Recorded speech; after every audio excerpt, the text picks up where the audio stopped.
All right. Take two. So, what was I saying? We were talking about the things that I've been sharing. Okay, here we go.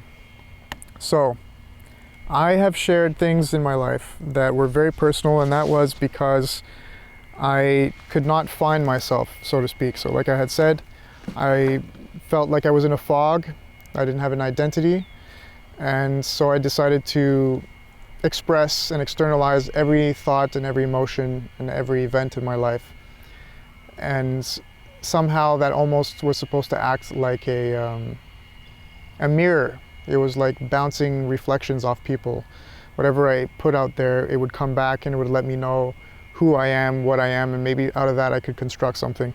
Now, I didn't know at the time that what I was doing was good and bad at the same time. Yes, it freed me, but no, it was not how I was supposed to become who I am.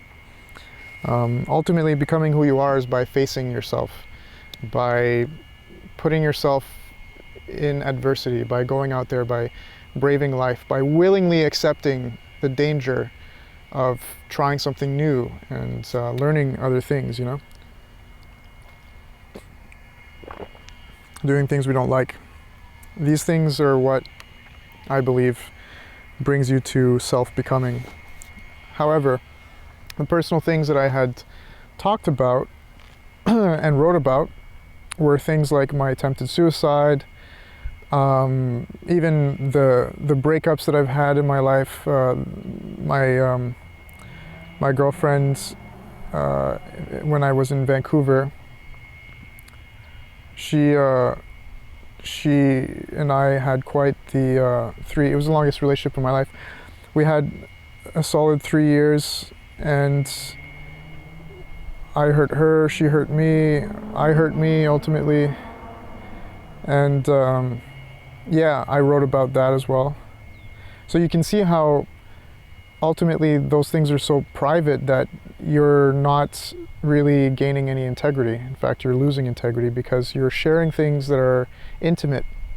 Not only is it wrong to share intimate things about other people because, well, it's their private lives and they place trust in you, so you are dishonoring that trust that they had given you after the fact, after the breakup, when you no longer feel you have any responsibility towards them, but you do, and that's what we call integrity.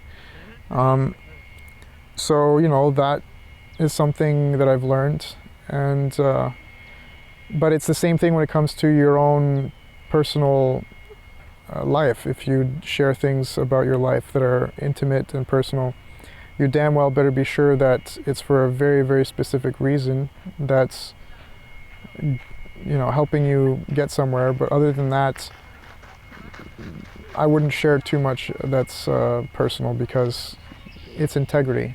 It's private. It's almost like, I'm pretty liberal. Again, I think you can go around and walk around naked. That's not a problem. But yeah, integrity is a strange one.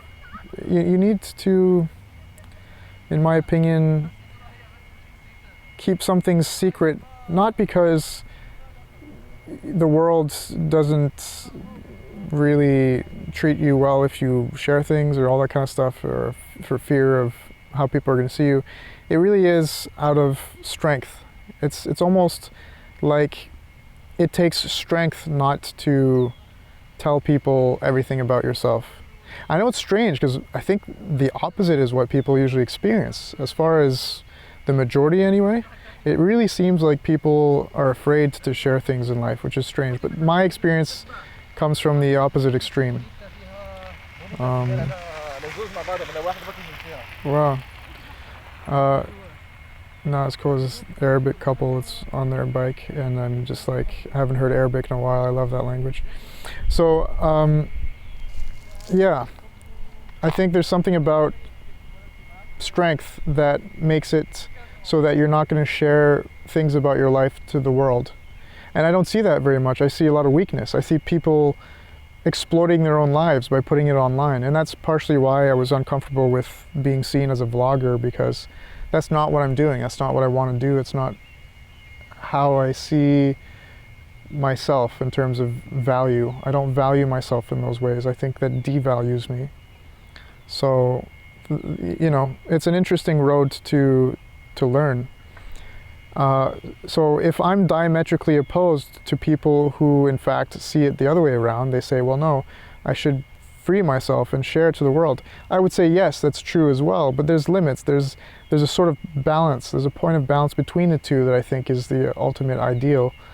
So for example, if you have always internalized your thoughts and your emotions, and because of that you don't know who you are, well, like I said, maybe you do need to do what I did, which was to share everything, go out into the world and express. Now, you don't have to do that as extremely as I did by writing intimate details, but you can do it through experiences with people. You speak to people, you open up to them, you trust, in other words, and bit by bit they show you who you are. Of course, you want to choose the right people for that, because a lot of people know how to use what you're trusting them with in order to show you an image that they want you to think is you, and then they take advantage of you, right? So it's not easy. Life isn't easy, but that's truly what I've learned, and I think there's value there. And if it's something you attempt, I would say just remind yourself what I was telling you about integrity. Make sure that it's well placed. Make sure that you choose the right people. Make sure you don't reveal certain things. There are certain things that aren't necessary. Ask yourself, is it necessary for me to tell this detail? Sometimes it's just a detail, but that detail is crucial in preserving your integrity. So, yeah. I still need to think about that, though. What is it about preserving your integrity involves not saying certain things? Like, what would be a concrete example of something you should not say in order to preserve your integrity, you know what I mean, in terms of details? I'm trying to think of an example of mine.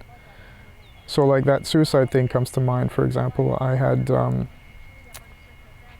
let's start first with stories that involve other people. For example, I wrote a piece called My Guilty Confessions. And in fact, they weren't really anything that I had to confess. I had to confess something implicitly, which was simply that I had been used as a confessee, I think you call that.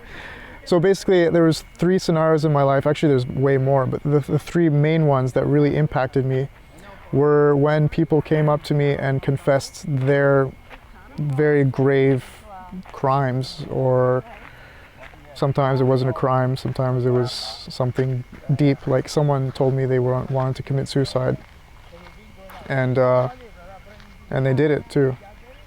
So I'm not sure exactly if they did it, but 99% chance that they did.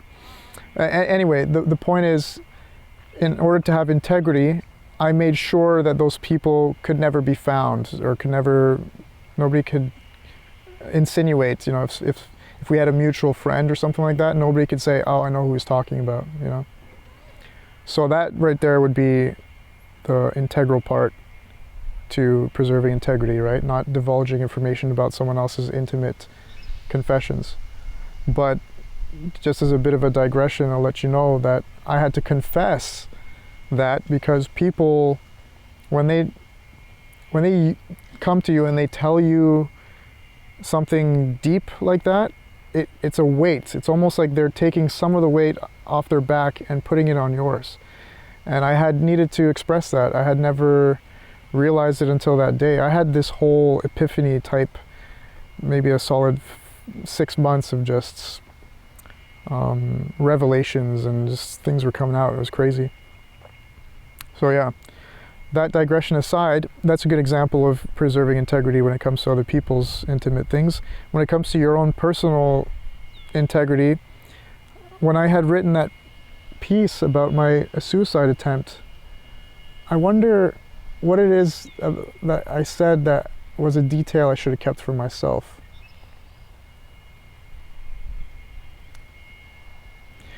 it's not so much the fact that I had tried and how I had tried, you know, I think you can pretty much divulge every detail there when it comes to that.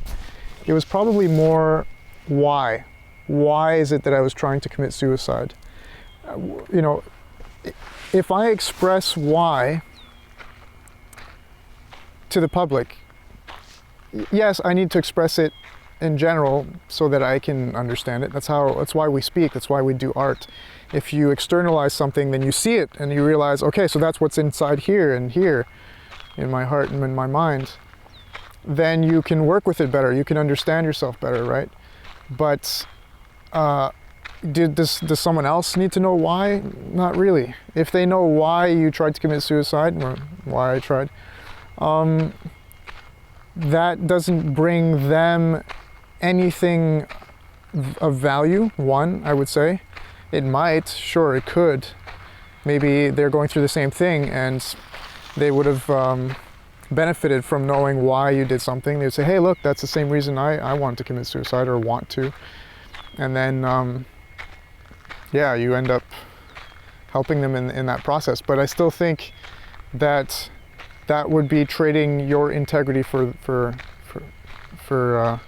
helping them. And at the end of the day, that's not a worthwhile trade. I think the reason for that is, I know I keep evading it almost, and I'm sort of going on about it in circles, but it's because I have a very hard time understanding integrity. I realize I haven't completely understood it yet. All I know is that I'm trying not to share certain things now, which is strange. So maybe I should sleep on it. That being said, I could challenge myself with a new thing that I've never really talked about. I had a discussion yesterday with someone that I love, and in fact I have multiple people in my life that I love who I don't like to, it seems like a judgment, so I don't want to say anything about them. All I want to say is, when it comes to my relationship with them, in order to continue having a relationship with these people, I need to almost hate myself. It sounds extreme, I know, but it's for lack of a better term. It's not to say that I hate myself if I continue being their friends. It's not like a cop-out, like, oh, I'm evading that person and, you know, I could actually be there to help them out.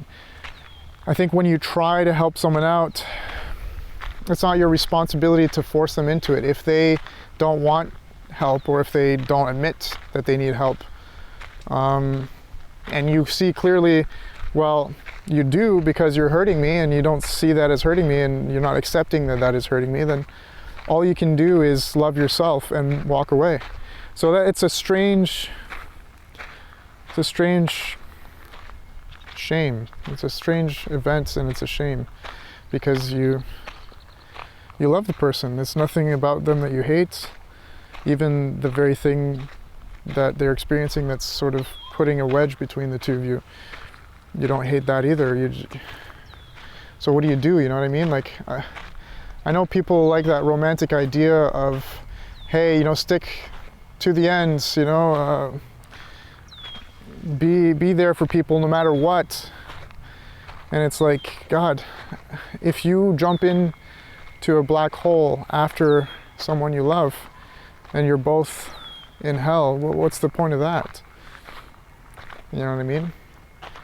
Is that really love? Does love stem from that? I don't believe that, really. Love doesn't stipulate that you have to begin to hate yourself along with the person you love just to maintain the idea of love. It doesn't make sense. I think it's like the maxims that we all like to repeat, you know? All you need is love, and so you gotta love yourself before you can love other people. That's what that is right there. It's a concrete example. So, how does that tie into identity? Well, you know, love is, like I said earlier, I like to use the term universal self. So, when we use these different terms, it's just a way for us to describe different facets of the experience that we have in life. And so the universal self equals love. Love equals the universal self. That one thing, that unity that we all feel inside and at the same time feel separate from. That's what we would like to return to. And in our eager desires to return to that, we end up ironically moving away from it by creating an identity for ourselves that falls in line with the identity of someone else next to you, and so on, until you create a big group whose identity is just fear and hatred and violence and everything that's an antithesis of love. So yeah, it's God, it's good to say that. See, I didn't talk about the person, the people. Like I said, I've got a couple in my life. I just talked about the very thing that that affects me, and it's impersonal to those people. It could have been anybody. So there you go, kind of like a integrity caught on camera, which is strange. But this is why I like these vlogging sessions. I'm gonna start accepting it. Accepting other people's perspectives of who you are instead of trying to change their perspective. That's what I'm going to start doing. So it's kind of interesting to know that vlogging like this can really bring about a sense of introspection that allows you to share it with the world and also share it with yourself, understand. You know, it's just maybe a new form of writing in a journal, you know.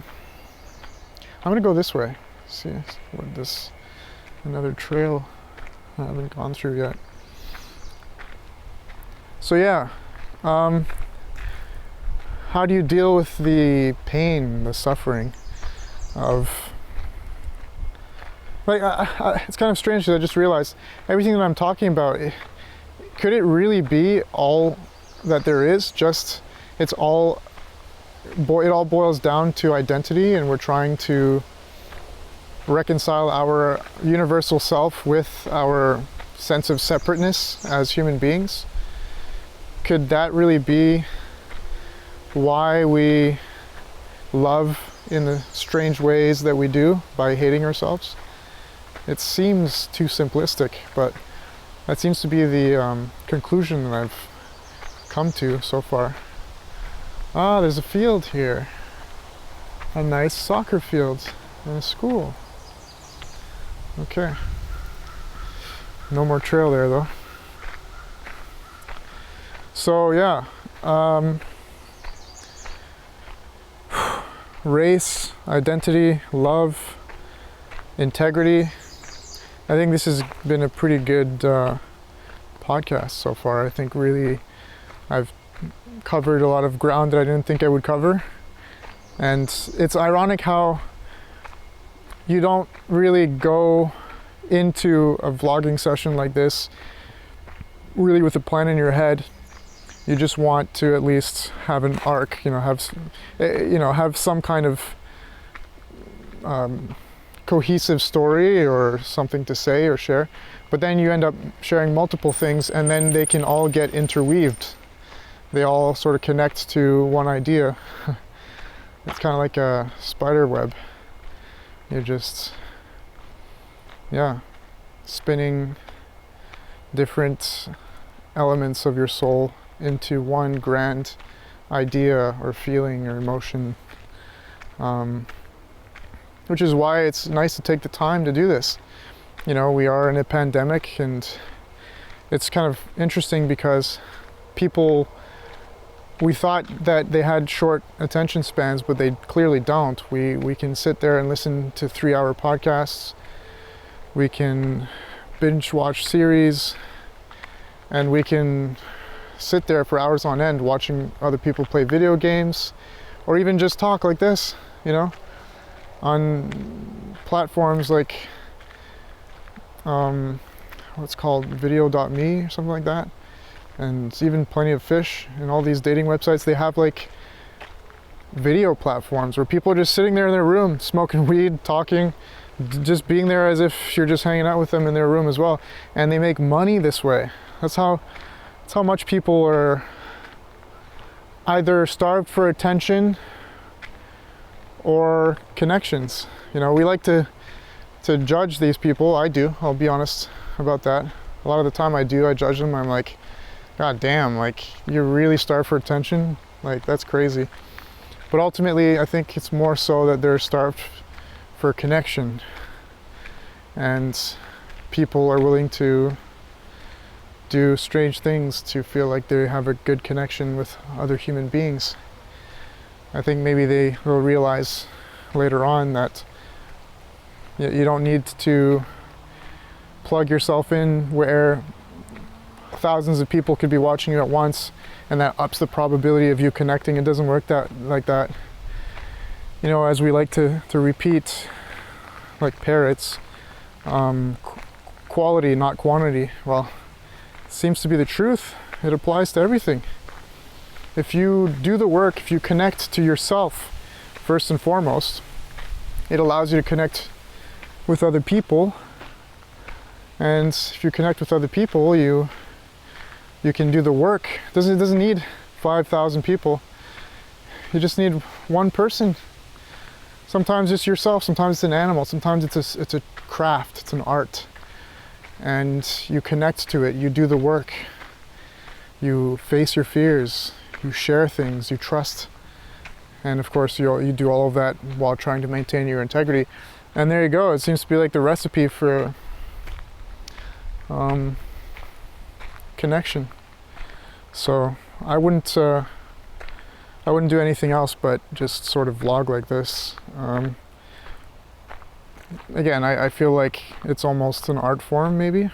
You know, it could be something new that people are discovering. They're saying, wow, maybe there's value, mutual value, in sharing not only my feelings and thoughts in this way by vlogging, but there's some kind of purpose in it as well. So it might be beneficial for me, beneficial for others, but at the same time it's purpose. I'm creating purpose. In any case, that's starting to move towards something that I call paradoxism. That's a philosophy of mine. I have a good friend in London. She asked me if I could explain to her what my worldview is really. So I guess I'll be doing an episode on that at some point, maybe just to sort of introduce to people what it is that I have discovered in my own quest for purpose and meaning and balance, primarily balance.